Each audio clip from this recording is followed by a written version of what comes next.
Hello everyone, आप सभी का बहुत बहुत स्वागत है मेरे चैनल पर। तो आज मैं आपके साथ एक न्यू वांगशन एफएफ शेयर करने जा रही हूँ जिसका नाम है डीपेस्ट स्कार्स। इसमें टॉप लान वांगजी है और बॉटम विंग। ये स्टोरी फर्स्ट लव पर बेस्ड है और इसमें हम लान वांगजी का पॉजिटिवनेस, उसका रिवेंज देखेंगे। और फ्रेंड्स, इस स्टोरी में बता देना चाहती हूँ कि विंग का थोड़ा सा हम नेगेटिव रोल देखेंगे। ओके, तो प्लीज़ आप लोग नाराज़ मत होना। ये स्टोरी मेरे ही द्वारा लिखी गई है। तो चलिए हम स्टोरी का पार्ट 1 शुरू करते हैं। विंग अपनी क्लास का प्रेसिडेंट है। वो हर चीज़ में अच्छा है, चाहे फिर वो स्टडीज़ हों, लड़कियों से फ्लर्ट करना हो या फिर कोई और भी चीज़। उसका बचपन से एक ड्रीम था और वो ये था कि उसे एक फ़िल्म सुपरस्टार बनना था। लेकिन विंग के घर की फैमिली कंडीशंस इस सब के लिए अलाउ नहीं करती थी। जब वो 16 साल का था तब से वो कई सारी जगहों पर ऑडिशंस दे चुका था, पर हर जगह से उसको ये कहकर मना कर दिया जाता था कि उसमें वो चार्म नहीं है, वो एक्टिंग की बारीकी नहीं है जो कि एक फिल्म स्टार में होनी चाहिए थी। अब विंग 20 साल का कंप्लीट हो चुका था, पर उसने अभी भी हार नहीं मानी थी। कॉलेज का सेकेंड ईयर चल रहा था। एक दिन विंग अपने फ्रेंड्स के साथ क्लासरूम में बैठा हुआ कुछ बातें कर रहा था। तभी उसका बेस्ट फ्रेंड नियवासांग बोला, वे वुशन, आज तो तुम्हें एक जगह ऑडिशन देने जाना है। तो ये सुनकर विंग बोला, हाँ मुझे जाना तो था, लेकिन वो आज कैंसिल हो गया है। अब शायद 1-2 दिन बाद होगा वो, और मुझे उम्मीद है कि इस बार मेरा सिलेक्शन ज़रूर हो जाएगा। तभी एक लड़का बोला, वे वुशन, तुम कब तक इन ऑडिशंस के पीछे पड़े रहोगे? कब तक ये ऑडिशन टेस्ट देते रहोगे? सभी को अच्छे से पता है, यहाँ तक कि तुम्हारी फैमिली भी अब तक समझ चुकी होगी कि तुम्हें एक्टिंग नहीं आती है। उसकी बातें सुनकर विंग को गुस्सा आ गया। कॉलेज में सब विंग को वे वुशन ही बुलाते हैं, पर विंग सिर्फ उसके घर वाले या उसका कोई बहुत करीबी पर्सन ही उसे कहकर बुला सकता था। उस लड़की की बात सुनकर विंग को बहुत गुस्सा आ गया। वो बोला, हे लूबिन, मुझे नहीं लगता है कि तुम मुझे जज करने की कैपेबिलिटी रखते हो या लायक भी हो, जबकि तुम खुद इतनी गई गुजरी हालत में हो। उस लड़की को ये सुनते ही गुस्सा आ गया। उसने वेवुशन का कॉलर पकड़ते हुए कहा, वेवुशन, तुम खुद को समझते क्या हो? तुम क्लास प्रेसिडेंट हो, पढ़ाई में अच्छे हो, सारी लड़कियां तुम पर मरती हैं, या फिर किस बात का तुम्हें घमंड है? मुझे आज तक ये बात समझ नहीं आई। तभी विंग हंसा और बोला, लूबिन, कम से कम मेरे पास ये सब तो है, लेकिन तुम्हारे पास तो ये भी नहीं है। उन दोनों में बहस बढ़ती ही जा रही थी। तभी क्लास में टीचर हुआंग आ गई। उन्हें देखते ही लूबिन ने विंग का कॉलर छोड़ दिया और ऐसे खड़ा हो गया जैसे कि कुछ हुआ ही नहीं था। विंग ने भी खुद को संभाला। मिस हुआंग के साथ एक लड़का भी आया था जो बहुत ही ज़्यादा हैंडसम लग रहा था। वो टॉल हाइट का था और उसकी आइज़ लाइट ब्लू कलर की थी। एक पल के लिए विंग की नज़रें उस लड़के पर से हटी ही नहीं। तभी मिस हुआंग बोली। उन्होंने उस लड़के को इंट्रोड्यूस कराते हुए कहा, स्टूडेंट्स, आज से लान वांगजी भी आप सभी के साथ इस क्लास में पढ़ेगा।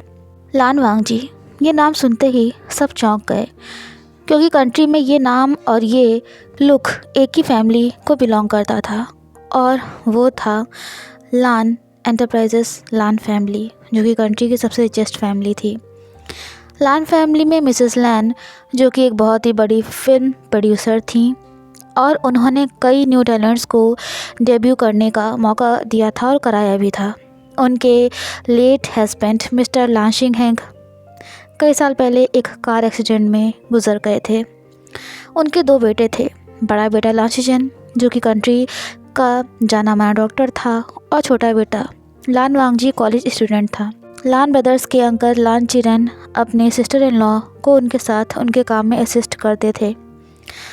लान वांगजी की ग्रैंड मदर लान फैमिली से अलग रहती थी, पर वांगजी अगर अपनी फैमिली में किसी से सबसे ज़्यादा अटैच था तो वो थी उसकी ग्रैंड माँ। लान फैमिली के पास दौलत, शोहरत, रुतबा सब कुछ था, सिवाय एक चीज़ के, उनके पास टाइम नहीं था एक दूसरे को देने के लिए। विंग बहुत गौर से लान वांगजी की ओर देखे जा रहा था। तभी वांगजी की नज़रें उस पर पड़ी तो विंग ने अपनी नज़रें दूसरी तरफ कर लीं। सारे स्टूडेंट्स आपस में बातें कर रहे थे। मिस वांग बोली, क्लास प्रेसिडेंट वे वुशियन, आज से लान वांगजी तुम्हारे साथ ही बैठेगा। ये अभी न्यू है, इसलिए तुम्हारी जिम्मेदारी है कि तुम इसकी हेल्प करो। नेव हैसांग ने धीरे से कहा, वे वुशियन, तुम्हें पता भी है कि ये लान वांगजी कौन है? इसकी मॉम कंट्री की रिचेस्ट फिल्म प्रोड्यूसर हैं। लान फैमिली बहुत ही रिच है, पर मुझे समझ नहीं आया कि उनका छोटा बेटा हमारे कॉलेज में क्यों पढ़ने आया है, और वो भी अपने सेकेंड ईयर में। मिस वांग बोली, नेव हैसांग, क्या तुम्हें क्लास के बाहर जाना है? उनकी आवाज़ सुनते ही नेव हैसांग बोला, सॉरी मैम, वो तो मैं बस ऐसे ही बात कर रहा था कुछ। वो बोली, लान वांगजी, जाओ वे वुशियन के साथ जाकर बैठ जाओ। वांगजी ने मिस वांग को वो किया और वो वे वुशियन की सीट की तरफ बढ़ने लगा। क्लास की सारी लड़कियां दिल थामे, यहाँ तक कि लड़के भी वांगजी को घूरे जा रहे थे, पर वांगजी ने किसी की तरफ देखा तक नहीं। उसने बैग नीचे रखा और वे वुशियन के बगल में जाकर बैठ गया। विंग वांगजी को देखे जा रहा था, पर उसे समझ में नहीं आ रहा था कि वो क्या बोले। तभी उसने अपने हेड को हल्का सा स्क्रैच किया और हंसते हुए अपना हाथ आगे बढ़ाया। वो बोला, हेलो, मेरा नाम वे वुशियन है और मेरे घर वाले मुझे विंग कहकर बुलाते हैं। लान वांगजी, नाइस टू मीट यू। अगर तुम्हें किसी भी तरह की कोई प्रॉब्लम हो तो तुम मुझसे बेफिक्र होकर बोल सकते हो। वांगजी ने उसकी तरफ देखा तो, पर ना ही तो वो कुछ रिएक्ट कर रहा था और ना ही तो उसने विंग का हैंडशेक करने के लिए अपना हाथ आगे बढ़ाया। कुछ सेकंड्स तक विंग ने अपना हाथ उसी पोजीशन में रखे रहा, पर जब उसने देखा कि वांगजी की तरफ से कोई रिएक्शन ही नहीं था तो वो अपने हाथ को वापस खींचने लगा और हंसते हुए बोला, ओह सॉरी, मैं भी ना। तभी वांगजी ने तुरंत अपना हाथ आगे बढ़ाया और विंग का हैंडशेक करते हुए कहा, मेरा नाम लान वांगजी है, nice to meet you Wing. Wangji का हाथ बिल्कुल ठंडा पड़ा हुआ था, पर जब विंग के वार्म हैंड्स में उसका हैंड मिला तो न जाने क्यों उसे अपने दिल में एक अजीब सी फीलिंग हुई, मानो उसने उन हाथों का टच पहले भी महसूस किया हो। वांगजी ने विंग के हाथ को अपने हाथ में कसकर पकड़ लिया, जैसे कि वो उन्हें छोड़ना ही नहीं चाहता था। विंग बोला, लान वांगजी, तुम मेरी बात तो सुन रहे हो ना?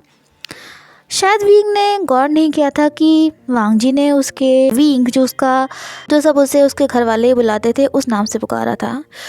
उसने अपना हाथ वापस खींचते हुए कहा, लान वांगजी, आई एम सॉरी, बट तुम्हारे हाथ बहुत ही ठंडे थे, इसीलिए मैं। वांगजी की उन ब्लू आइज़ में जो पहले ठंडी पड़ी हुई थी, मानो उनमें जान ही ना हो, उनमें हल्की सी वार्मनेस आ गई थी। तभी उसने अपनी आंखें दूसरी तरफ करते हुए कहा, सॉरी, मैं। तभी वे वुशियन ने वांगजी के कंधे पर हाथ रखा और कहा और स्माइल करते हुए कहा, इट्स ओके, हम सब क्लासमेट्स हैं, तो लान वांगजी, तुम्हें मुझसे सॉरी कहने की ज़रूरत नहीं है। सारे स्टूडेंट्स उन दोनों को ही देखे जा रहे थे। मिस वांग खुश थी कि कम से कम लान वांगजी ने किसी में कुछ तो इंटरेस्ट दिखाया, कुछ बातचीत तो करी। क्लासेस ओवर होने के बाद नेव हैसांग ने कहा, हे वे वुशियन, मैंने सुना है कि इस लान वांगजी की काफ़ी कोल्ड पर्सनालिटी है, इसीलिए कोई भी इससे बात नहीं करता है।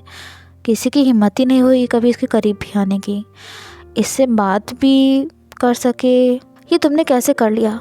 तुमने आज ये सब कैसे किया? वे वुशियन, मुझे भी तो बताओ, क्या तुम और वो एक दूसरे को पहले से ही जानते हो? ये सुनकर वे वुशियन हंसा और बोला, नेव हैसांग, तुम भी ना कैसी बातें करते हो। आज पहली बार मैं लान वांगजी से मिल रहा हूँ। मुझे तो ये भी नहीं पता था कि ये इतनी रिच फैमिली को बिलोंग करता है।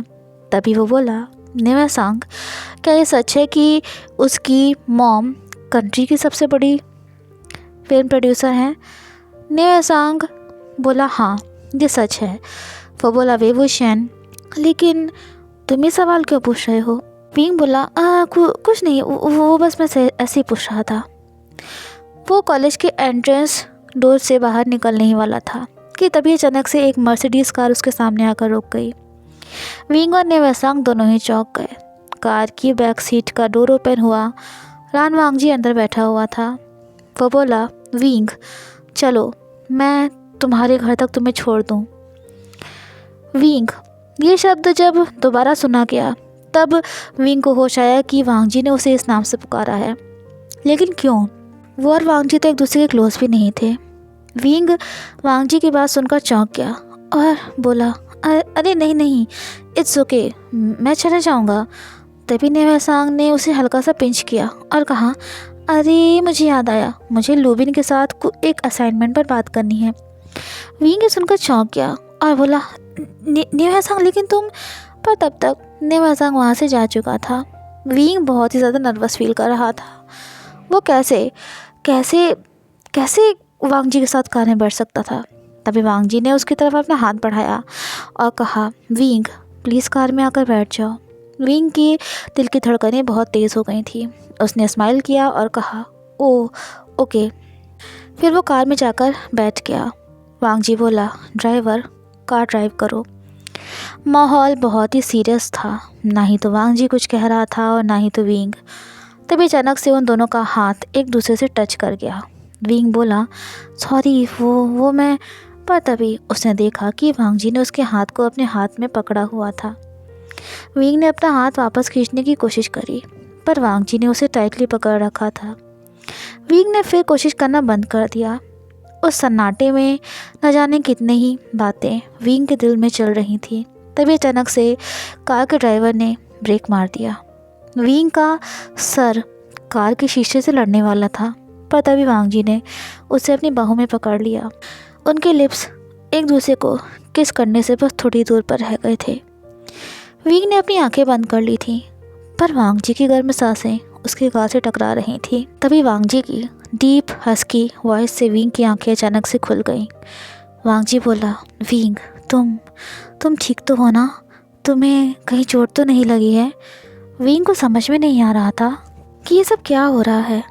वो आज ही तो वांगजी से पहली बार मिला था, तो फिर वांगजी उसे ऐसे क्यों ट्रीट कर रहा था, उसकी इतनी केयर क्यों कर रहा था। वो बोला, लान वांगजी मैं ठीक हूँ। और ये कहकर विंग वांगजी से दूर होने लगा। तभी वांगजी ने फिर से उसे अपने सीने से लगा लिया। ऐसे लगाया जैसे कि वो कभी विंग को अपने से दूर नहीं जाने देना चाहता था। वांगजी ने कुछ मिनट्स बाद विंग को छोड़ दिया और वापस से अपनी जगह पर जाकर बैठ गया। वो ड्राइवर पर बहुत ही ज़्यादा गुस्सा हो गया था और चिल्लाते हुए बोला, शेन क्या तुम ड्राइविंग करना भूल गए हो या फिर तुम्हें अपनी जॉब नहीं प्यारी है। विंग भी लान वांगजी को इतना ज़्यादा गुस्से में देखकर डर गया था। शेन बहुत ज़्यादा घबरा गया और बोला, सॉरी यंग मास्टर। अचानक से एक किटन यानी बिल्ली का बच्चा कार के सामने आ गया था। उसे बचाने के लिए ही मैंने ब्रेक लगा दिया। I am sorry young master, I am really sorry. Wangji का गुस्सा कम होने का नाम ही नहीं ले रहा था। तभी विंग धीरे से बोला, लान वांगजी प्लीज़ तुम गुस्सा मत हो, मैं भी ठीक हूँ और वो किटन भी बच गया। दोनों ही अच्छी बातें हैं, है ना। उसकी आवाज़ सुनते ही वांगजी अपने आप ही शांत हो गया। लगभग 20-25 मिनट ट्रैवल करने के बाद अचानक से विंग बोला, वांगजी मेरा घर बस आने ही वाला है, बस कुछ ही कदम की दूरी पर है मेरा घर। वांगजी बोला, विंग इट्स ऑल राइट, मैं तुम्हें तुम्हारे घर के सामने छोड़ दूँगा। तो विंग हंसा और बोला, अरे नहीं, इसकी कोई ज़रूरत नहीं है वांगजी, मैं अपने आप ही चला जाऊँगा।